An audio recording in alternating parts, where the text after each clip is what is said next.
Hi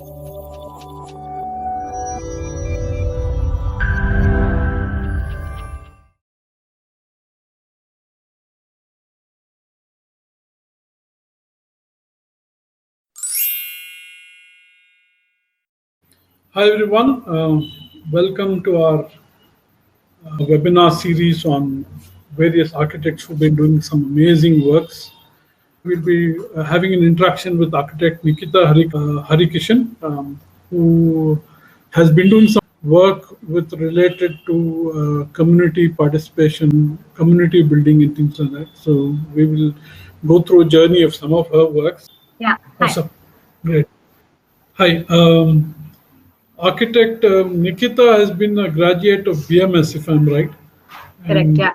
Went on to start working on environmentally concerned issues, including waste management and things like that, and has created a niche for herself as somebody who participates with community building, if I'm right. Correct, yeah. I would like to hear more about that part, Nikita. In the meanwhile, if I can just get to hear about your journey as from being a fresh graduate, how was it entering the field? Okay. So, I mean, I think as soon as I was always interested in looking at environmental sustainability in urban construction in particular. I think after I graduated, I've been working with a couple of NGOs, primarily, looking at built environment for migrant communities, be it policy at certain policy levels. But I've also been associated with different NGOs working with waste management as well and water management across the city. In this process, I've also mostly worked with different schools in some parts of India, so I'm also trying to look at education and looking at hands-on experiential learning. And I think these are the processes. I think this has gotten me to explore much more beyond beyond putting architecture in a box, really. So this is what I've been exploring through this journey. I think I've also gotten introduced to permaculture and sustainable living through this process. So this has been my exploration so far, and I think it's just a journey in the progress that I'll present today. Yeah. Amazing. And thank you. Over to you, Nikita. You can share your screen. Start off. Yeah. So, like I mentioned, I think I'm exploring a lot of different aspects of architecture in this process in the last 5 to 6 years. While urban construction has been a major part of this journey, I also realized that there are so many more connections to make for architecture itself, and this includes water, sanitation, energy consumption. Also look at food and community as a major part of architecture and built environment as well. And through this process, I've been closely working with 2 schools that I'll be presenting on today, which is the Jamse Gatsal community in Tawang and Puvidam school in Dharmapuri in Tamil Nadu. I'll also present some educational projects and experiential education projects that we've been working on the site, and just my personal reflections around the same. And yeah. So Jamse Gatsal Children's Community is actually it's in Tawang region in the northeast, and it's Tibetan for Garden of Love and Compassion. Like you can see, it's been founded by an ex-monk called Gen Lobsang Phuntsok. And the community is a very dynamic and embryonic community where I think it's a home and a school and a community for about 80 plus kids. And here the children are not only taught academic subjects, but they also live together as a family, and they've been living together as a family for the last 15 plus years. And the school also practices a lot of, it's primarily practicing Buddhism culture, and the Monpa, it's a part of the Monpa community of that region. So a lot of the Buddhism practices also include include a lot of meditation, prayer, and deep lessons on love and compassion. The founder really believes that it takes a family to run a community, and this comes from a sense of belonging to the place and its people. And I think this community really embodies that energy, like you would see through the project. So the community really encompasses these 3 aspects of learning, which is the awakened mind, kind heart, and healthy body. While the education system itself is based on 21st century academic learning, it's supplemented and complemented a lot with hands-on work as well. and it's embedded in their local traditional languages and local culture, which includes dance forms, music, language, and so on. They also have created a very safe and loving environment for all the children to really thrive in such an environment. They also closely work with the villages around to do a lot of development activities, and they primarily practice a lot of sustainable living practices, which includes organic farming, vermicomposting, clean energy and waste management, and so on. So the community really kind of dedicates its weekends to hands-on experience to learning projects, and this is also a part of their academic work, which makes it really useful.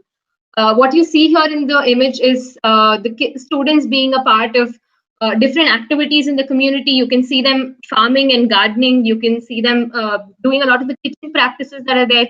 Also a part of the construction, masonry, and building projects that are happening on site.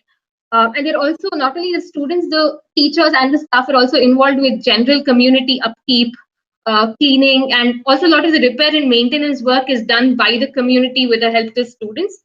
So all of this is actually just considered a part of a hands-on work that is inherent to their learning skills as well. So I initially went there to the community in 2015 as a volunteer in an apprenticeship for an earthen construction project and a program. But what I got from there is much, much more. So back in 2015, when I went there, I think the students were actually working on this project that you see on the screen. So when asked what they were doing, they said that they're making a blanket which is large enough to fit all the 80 kids underneath it. And one would think, how is that even possible, right? And it would look impossible. The students were not so flummoxed, or the kids were not so flummoxed about this whole idea. And how they were going about it is that everyone in the community at least contributes like one square that is quilted or crocheted, and then it's all stitched together to make one large blanket. And to me, this actually really captured the essence of the word, like the community itself, which is that, everyone contributes to all the work that is there to be done in the community. And in this process, everything becomes lighter and more enjoyable to do in this same journey. So this is the building program that I've been a part of over the last couple of years. The first building that you see on the right is what we built in 2015, and the leftmost one was built recently in 2019, between September to December. So these are all just 200 to 250 square feet cabins, but these, while they've spanned over a couple of years, each one itself has taken about 8 to 10 weeks to build. And what I will present today is the process of the leftmost, the most recent one, which is the 2019 project.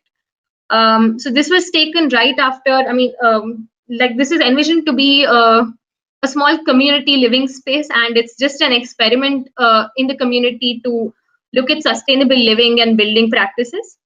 So this is just a quick overview of how it has been made possible over the 8 weeks, or 8 to 10 weeks really.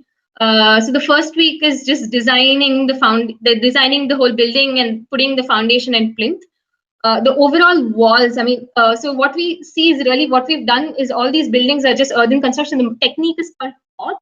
So the cob walls themselves take about 2 to 3 weeks, and in that process, there's much more that goes on, and there's interior detailing, and towards the end of the weeks is where we do in the finishes and installing the roof and the doors and windows. So this is just a quick overview, but I'll go into some of the details. So here, this project particularly was really special to me as well, because we had 5 students from the school and Jhamse Gatsal participate in the build full time as a part of their gap year project.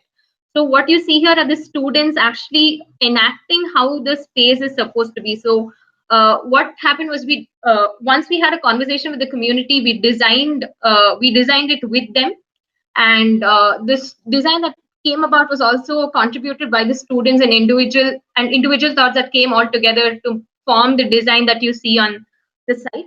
And really what we do is use the site itself as a drawing canvas, and you can see that they've put in stones and marked the layout of the whole arrangement as well, and thought of what are the different things that it should encompass, the space should encompass, which it's just you can see on the screen. The beauty of something like this is that everyone's individual thought really comes together and forms a cohesive design. The other aspect of once design is done is really to make sure that all your materials that you need for the building is already there on site. And cob itself is a mixture of sand, soil, straw, and water. So here you can see that some of the students and we've all gone on scouting around for soil, and this was sourced within a 50-kilometer radius on of the school as well. And we're all taking turns to load up the truck and really clear out the road in the process. So this is just a tip of mountain that that we're clearing out. Stone was also sourced within a kilometer radius, which was just across the site where they'd flattened out a portion of the ridge, the mountain ridge. Even the straw actually was donated by the surrounding villages in the neighboring community as well, for the school, for the building process particularly. And what you really need are for cob construction especially, you need very basic building tools, which is just really a measuring tape, a level, a saw, and some water and tarps and shovel, right? But what is the most important to earthen construction projects are the people. Now, if you see on my screen, there are just you can see the kind of different people that have participated in the building process. We've had old people, 70-plus-year-old people, 2-3-year-olds also participating in the design. Cob itself is, earth generally, and particularly cob, it doesn't require any extraordinary skill or any extraordinary strength or skill that to actually participate in this building process. So it's really just to have fun and mix some cob and then put it up on the wall and kind of go about it. And in this process, you really see that everyone comes together and you're contributing to something that is much bigger than you, while you're mixing just small portions of cob with your feet. So this is where I think once we have all the materials in place and also just we have the design done, we are also starting to mark out the foundation on the site and slowly start kind of digging the foundation to about a 2 feet depth to make sure that all the water gets drained out of the site as well properly. And we've done a French name, which is just a dry rubble foundation inside. And this continues to be a plinth, which is made out of dry rubble stone masonry. Here you can see all students and us actually really working on putting all the stones together, and really is like a big jigsaw puzzle where you need to figure out the shape and size of the stone and see how it fits along perfectly with another stone. So it's really just a trial and error. And I think this whole process from design to putting the plinth up takes about a week's time. So we have the core team that worked on this project has always been about 12 to 13 people, but we always have extra help over the weekends where all the students from the community also love to come and participate in the process. So here you can see some students who have come and they're leveling out the floor with their hands and trying to make sure that it's uniformly spread out on the subfloor. And once this is ready, it's just really you can see all of the students, all of us really just dancing and stomping to music and tamping out the subfloor that needs to be made. So this whole process really just takes about 1 hour or 1.5 hours really of the time. And we have a lot of fun in that process. What otherwise would take us about maybe say a whole day to do, and then a lot of machines perhaps just tamp out the subfloor, was gotten done in no time. And there's so this is in the meanwhile, I think we also have some students who've helped us making some Adobe blocks. We have weekend programs where we have other people come and help us with making blocks of cob. This is the same mix as the cob, which is soil, sand, and straw. And this will get used in the wall making eventually once it's dried. A lot of the design and building becomes really easy because a lot of planning goes prior to this. And you can see here that the whole team has come together to in the mornings especially, where we share what are the different tasks to be done for the day and take on initiatives to take on different responsibilities throughout the day and take it towards completion. It's also just for us to share and talk about our energy and how we feel about building in the particular day. And establishing such a routine actually makes, while we're cobbing for 3 weeks on, I think establishing some certain routines really help bring the whole team together every morning.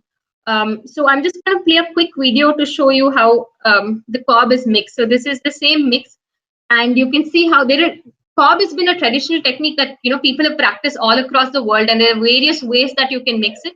This is one of the simpler ways, I think, where it takes about 15 to 20 minutes to mix a batch, and you can get it's really easy because you're taking as much as you can mix at a time, and you can either mix with your feet, bare feet, or you can also just mix over the tap and finish the task. And we also always try to work in teams of two. You can see here again there's a young and an old person mixing together, and what really is that while we're mixing for a longer duration, it's really to kind of match each other's rhythm and make sure that we're all going hand in hand in feet and feet. At the same time, we also almost always make sure that we have music on site, which fluctuates between slow and fast music. So not only are you trying to match the rhythm of the person you're working with, but also to the rhythm of the music to keep us going. So these are ways that really, when physical strength and labor really becomes more enjoyable in the process, because you're trying to keep rhythm, and it creates speed without really hurrying the whole process for the people as well. You can see how the idea really is to make heavy work look really light, and trying to enjoy this process and trying to find ways and means to mix it really well and efficiently. The other thing that we've done, what we also do is in the mornings we all just kind of mix. We set a number that we want to mix. Maybe it's 12 or 15 batches of cob, and once that's done, we just kind of stockpile it in the center of the building. And towards the later morning or early afternoon is when we come back and start building up the walls together. So here you can see that even the building process is also always in teams of two, or it's in a pair. You can see two people working on either side of the wall to make sure that it's going straight up, and that you're paying attention to either side as well, and that there are no mistakes that are happening. Even if you're working alone, it's always easy for somebody to kind of deliver the material to you, and then you continue to build it. And a lot of the work is also really intuitive, which means, since we've not designed or put a drawing across of how the elevation looks or how the plan looks, it's really for in each individual to understand the wall themselves and see how they'd like to shape it up. So here you can see how we've the whole team really is kind of taken on different sections of the wall and starting to understand how to build it up and how it's supposed to shape up. What you're really doing is integrating, you're using your hands at all points of times and fingers at all points of time to really integrate the cob from one layer to another. Usually in the day, I think we do not build more than, we do not work more than about 6 to 7 hours, but we also do not build more than 8 to 12 inches at a time. So this is really the target. And I think when you have a 10 feet wall, I think it takes about 10 days really to build the whole thing up.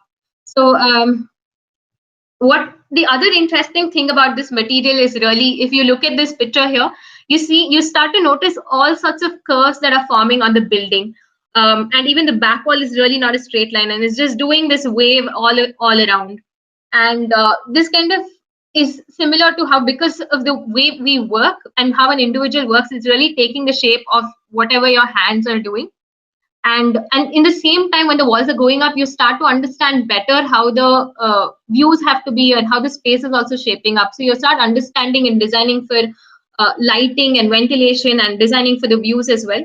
So here you can notice that we started putting in some windows towards the south of the building, and there is some niche and shelf detailing on the other sides.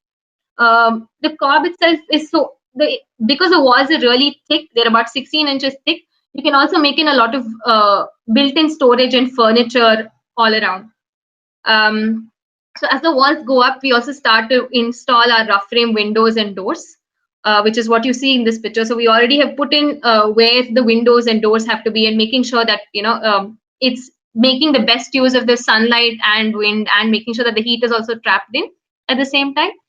So this is just above the window where we've, so this wood that you see is all harvested locally again.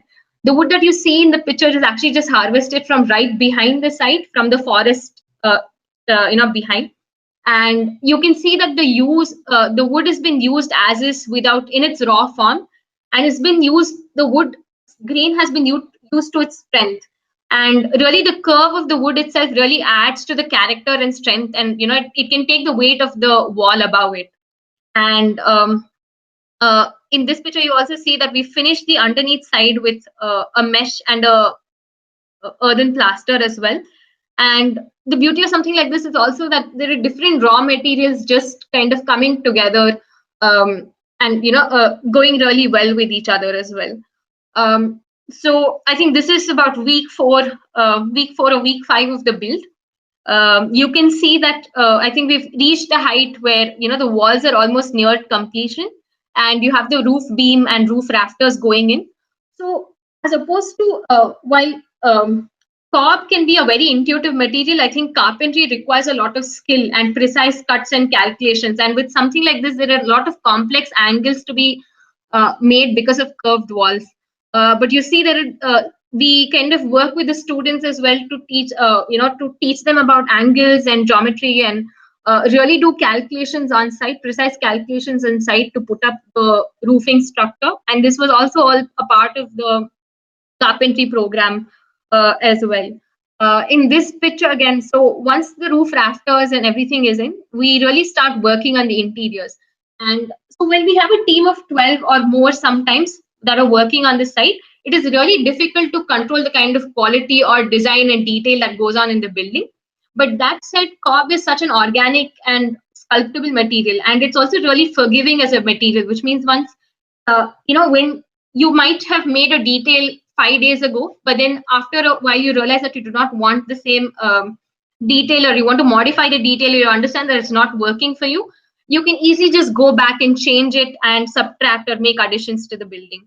As opposed to other materials where I think you need to really plan much ahead in advance and make sure that you have forms that are kind of help you to actually cast the forms. So here you can see that these are niches that have been added in after the whole walls have been done. You can also see how we've kind of put in inbuilt storage in the walls. On the left side, you see there's a fireplace which has a chimney going through the wall and outside. So these are just details that have come about in the process of the design to see how it all really works together.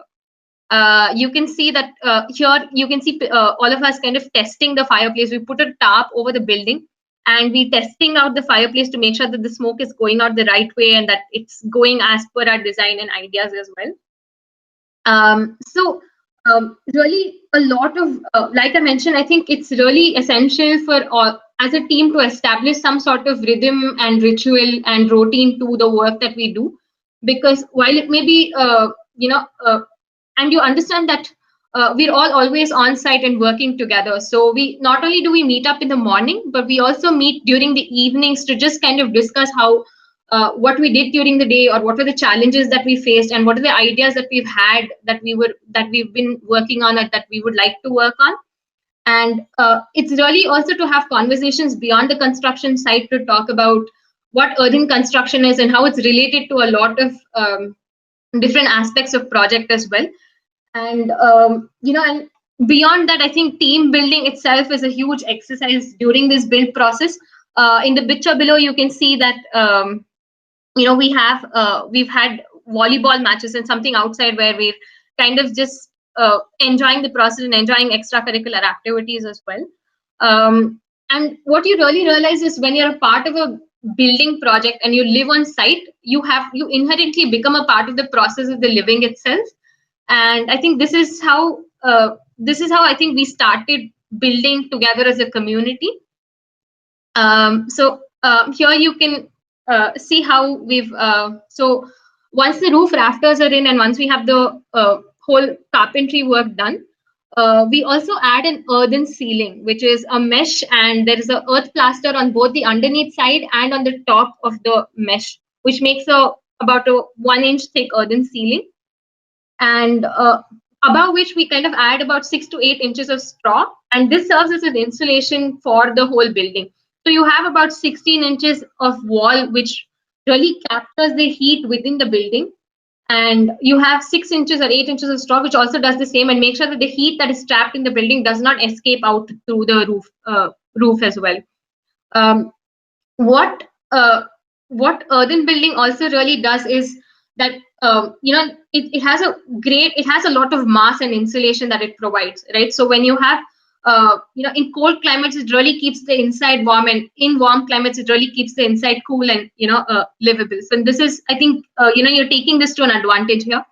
And once the ceiling and the insulation layer is on, it's just really about putting the roof covering over. And you can see some of the students are kind of helping in that process.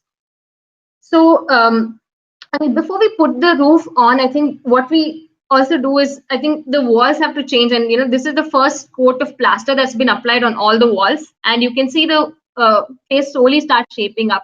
And really what happens is, if you can see the mud outside over here, you slowly start converting a pile of mud into something that is just organically shaped and beautifully coming. It's just your own creation, right? The whole team has kind of come together to create this.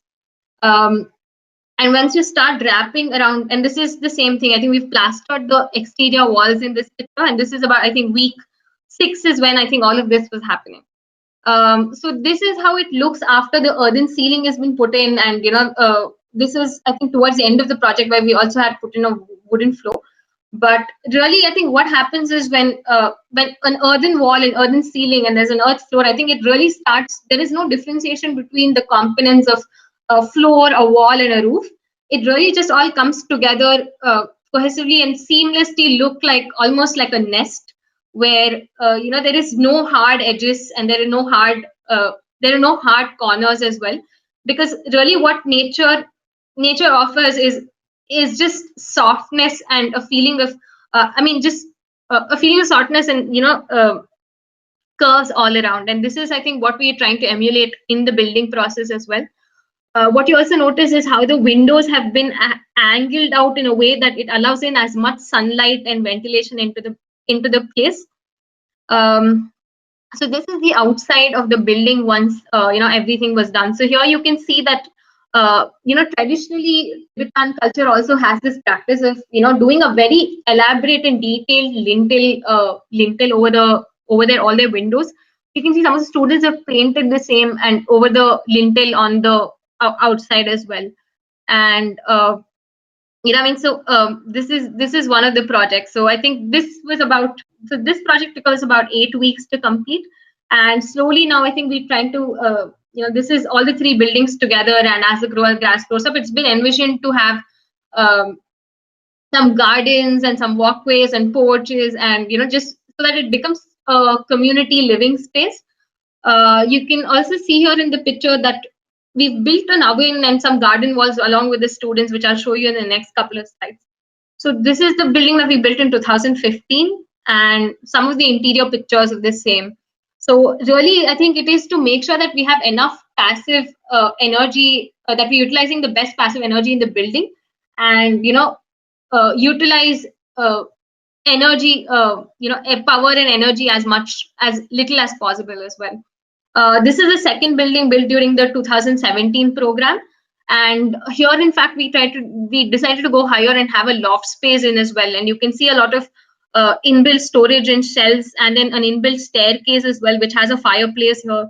And this over here is actually just a 4-inch thick wall made out of earth. And the idea was really that you can knock that wall down whenever you want to and start to expand the same space if necessary. And this has been done for all the buildings as well. So coming back to the plastering process, really, so you can see how it went from being this raw material to having a finished coat over here. So you have the first picture here is where all the straw is just hanging out and it's just raw form when we're building it.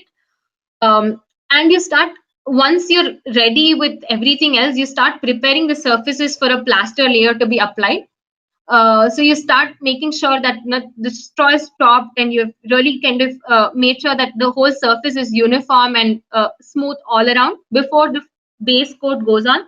So the picture in the bottom left is the base coat that's been applied to, to make sure that's all smooth and ready for the finished plaster, which is on the right side.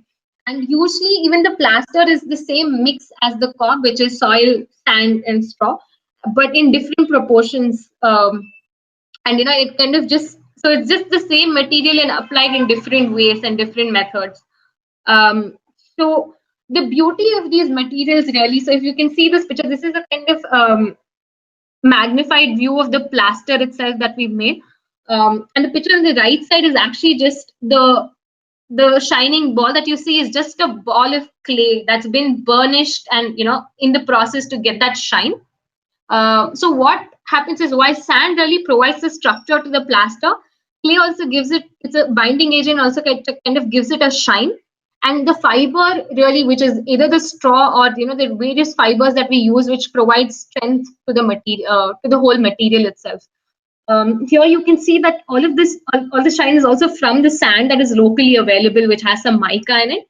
But this kind of finish is really gotten through a lot of burnishing in the walls. What you see here is actually some of the people kind of helping us. If you notice all the fiber here, it is horse poop that we've collected locally. So we have a lot of wild horses that cross our sites every day. So it's really about going every morning to collect a lot of the poop and then just dry it out in the process, and then have it sieved before. And what you see on the right side is really just the sieved fiber that's being mixed with the sand and soil as well.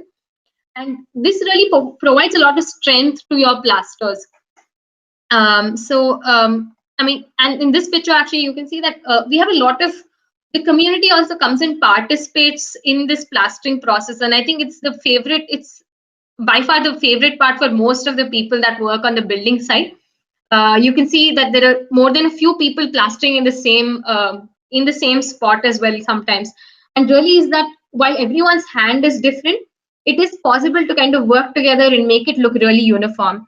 If you notice here, it looks like she is just plastering with a hand, but really it's a small plastic trowel which is just forms an extension of one's hand, which is used as a plastering tool to do the whole building, because it's not conventional tools which are a trowel and so on really cannot be used while plastering a curved wall, especially and there are so many curvatures on this wall that it makes it really difficult. So this becomes just going over the wall with just your hand as is, and using this plastic trowel that everyone's using here. And we also try to just uniformly put it all together using a sponge and then burnishing it.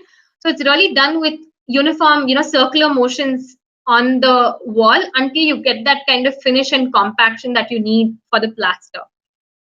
So again, I think coming back to just understanding plaster, it's also what happens is when we have, while the team is kind of, well, I think we have many more people kind of coming in. You can see the whole some of the people in the community have come here to also help us with the plastering process. And this is this I think becomes a really meditative exercise, because we all take sections of the wall and we spend a lot of time just trying to give it the finish that we want the building to have. And traditionally, I think also for them, I think in the school, it's also a way of contributing their time and efforts to something that they would really like to have in the community.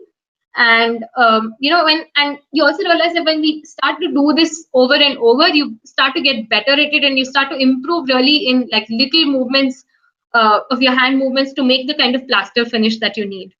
And I realized that this process in the community, where we have people coming in the weekends or even during the days to kind of help, just volunteer and work together, and it's kind of is really just normal, because traditional communities have always had, always had these practices of barter systems, or say helping each other out through, to a larger goal. So here you notice that, on the other side, across on the side, there is another building that's going up, and you see about 100 people really participating in this process. And if you notice, actually, it's not just the laborers who have come to help us, but it's really just all the, it includes students, it includes the teachers that are in a part of the school, it includes people from the neighboring villages as well. We also have a construction team and a maintenance team. There are the amalas, who are the family caretakers, and we also have just volunteers coming in and pitching into this whole process of just transporting concrete from top, up to the top to make sure that the roof is being laid. And you understand that in a community, I think it's not the idea of getting work done as cheap labor, but I think this process really is where everyone in the community adorns more than one hat. That you're not just a teacher, but you also to play the role of maybe say you're part of the kitchen staff as well. You're maybe a dance teacher. You're also part of the maintenance team that is there on site, or you could also just be you could also be the house mother and the kitchen staff. You could also be the farmer. So everyone kind of really switches role and participates in all the things that are required for the community. And I think you also see always that people help each other with the daily aspects of living. And this is not uncommon, right? Because traditionally, as across the world and even in India, and especially in this region where it's still practiced, barter system is very much still alive, where I think communities come together and organize themselves, even not just for work for the village, but also just aspects of, during peak harvest season when they all help each other with the harvesting. And it's also, or let's say, repair and maintenance work of the houses within the village as well. So this is something that that they still practice and still come together for. And and and then I think you start to realize that this idea of labor itself has to be redefined, right?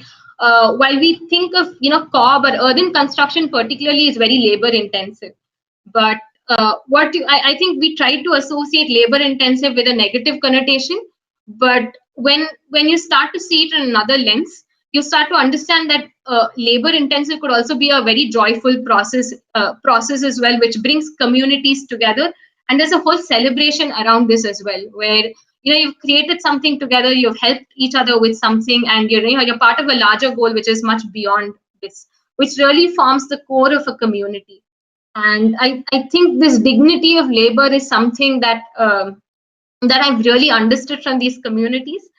And I think we try to emulate the same in a lot of our processes. So I mean, just kind of giving you an overall of how the students are a part of this project. So on the other side of the site, we, in fact, when we were building one of these structures, I think we had some of the students really wanting to be involved and make their own, little playhouse as well. So we have over Saturdays, I think we had a program where the students would come and mix their own batches of cob and make some blocks. And you can see that there's a whole bustling activity in the morning where everyone's building portions of their playhouse. And finally, this is what has happened, where we have a small living roof on top of the building, and we have a lot of artwork done by the students on all sides of the wall. And this overlooks their volleyball court, so it's really used at all points of time. Similarly, on the other side of the wall, I think we had some students participate in, making an oven quite some time back. And this year, in fact, we had some more students come and help us, and where we explored the ideas of arches, making cob arches and adobe arches as well, and start to build garden walls around in the community. And this is the space that they've created where I think they will be baking and using it for, making cookies every Saturday, and, just as a weekend hangout space in the community as well. So I think, yeah, this about Jamse Katsal. So coming to the other school that have been very closely associated with over the last couple of years, it's Puvidam Learning Center in Tamil Nadu, in Dharmapuri in Tamil Nadu. Puvidam actually literally translates to love for the earth. And so this is close by to Krishnagiri. And it's also another embryonic community which really believes in a child-centered and work, hands-on learning environment that's been created. So you can see it's a sustainable community where I think nothing goes in and nothing goes out of the school as well. And it's based on the Naitailam curriculum, where I think this is a really interesting quote where it said knowledge and work are really not separate. So the students actually participate in a lot more than just their academic education. They're a part of different activities that are that are inherent to the functioning of the place.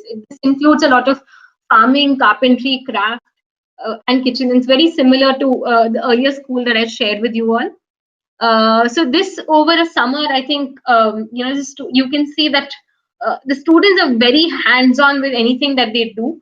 You can see that we've collected some bamboo and we're in the process of making this tree house that the students have been enjoying ever since. We also, I think when I was here, I think in 2016, we also had, when we were doing math and science lesson in the classroom, and we were learning geometry at that point of time.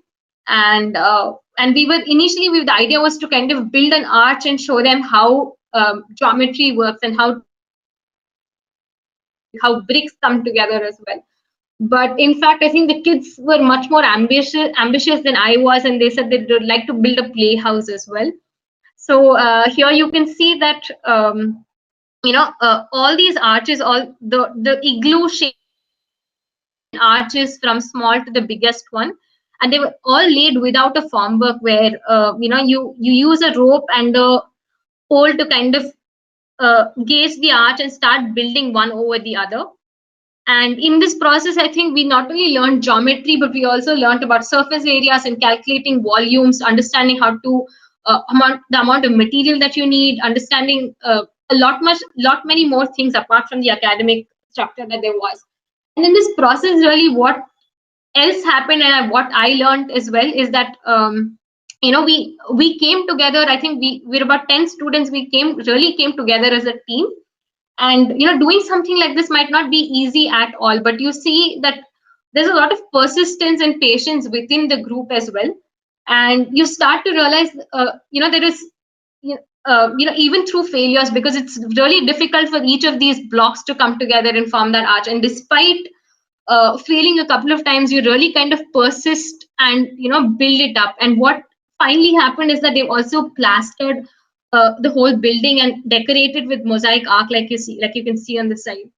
So this whole process, which is over about 15 days of morning work, really I think taught us much more than just building and academic learning. It really teaches about team effort and resilience as well, which is for me the biggest takeaway from such projects.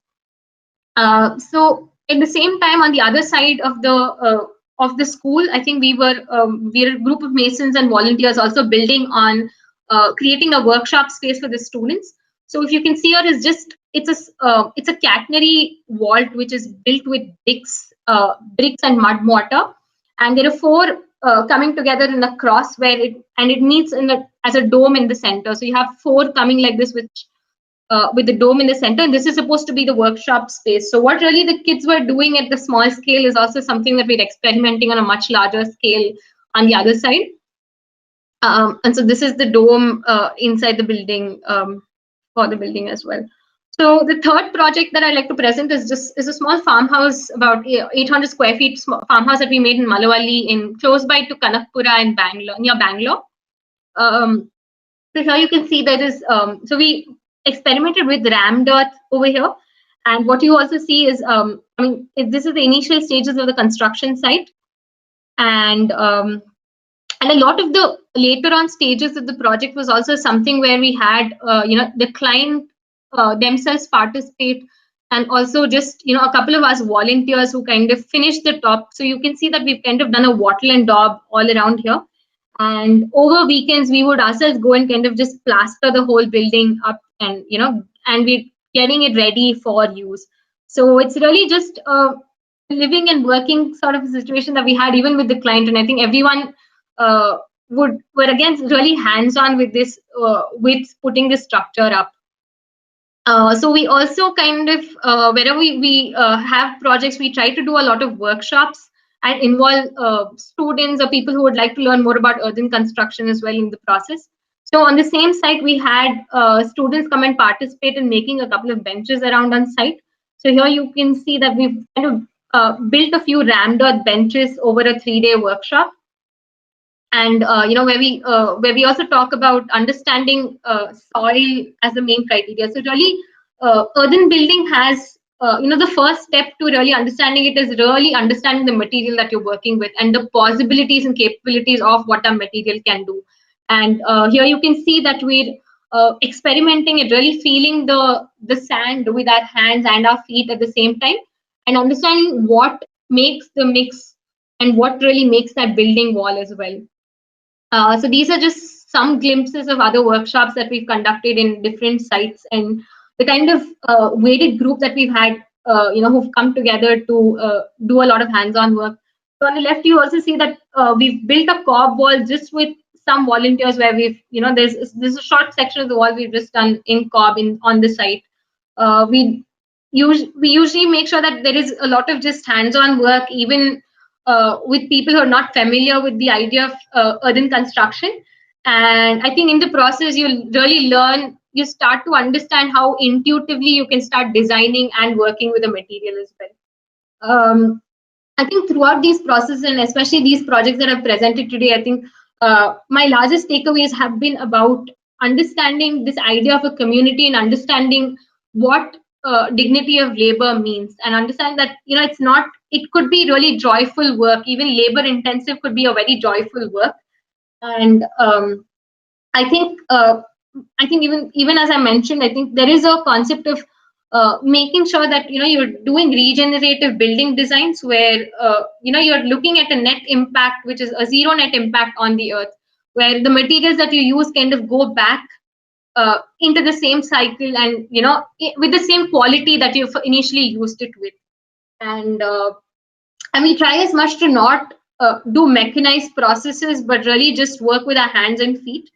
And working slowly or fast is really not a concern, because I think I've tried to realize that slow is fast and fast is really slow, because when you're working with your hands, the quality of the construction and the feeling that you have once you create something is much more than what a building can offer. So I think while initially 5 to 6 years ago, when I started off with this idea of learning about the design of earthen buildings, I've really learned is the design of earthen, design of the process itself, design of the process rather than designing the building initially. And this has been my largest takeaway, and I would really love to hear all your thoughts about this. I think for today, I want to leave us all with this quote from Daniel Price, who was also an architect, and has done a lot of small homes and DIY homes as well. So I sometimes wonder where a modern man's concept of lifestyle has gone. People seem to be so overwhelmed with trying to keep everything in their lives afloat. Maybe the answer to their dilemma lies in the way they're living, in the building that they call home. To me, a home shouldn't be a burden, but one of life's ultimate joys.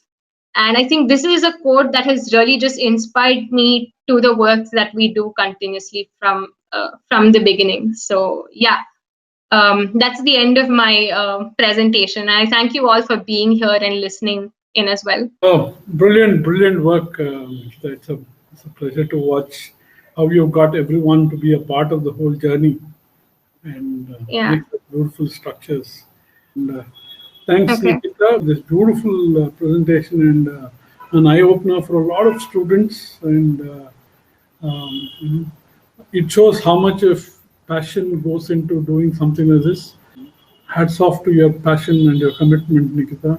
Lots of love to everyone here, and thank you for joining us. And really thank you, Sir and Manvi, for inviting me on this platform. I think it was a really wonderful interaction, and I've really loved the whole idea of coming on a platform. Thank you.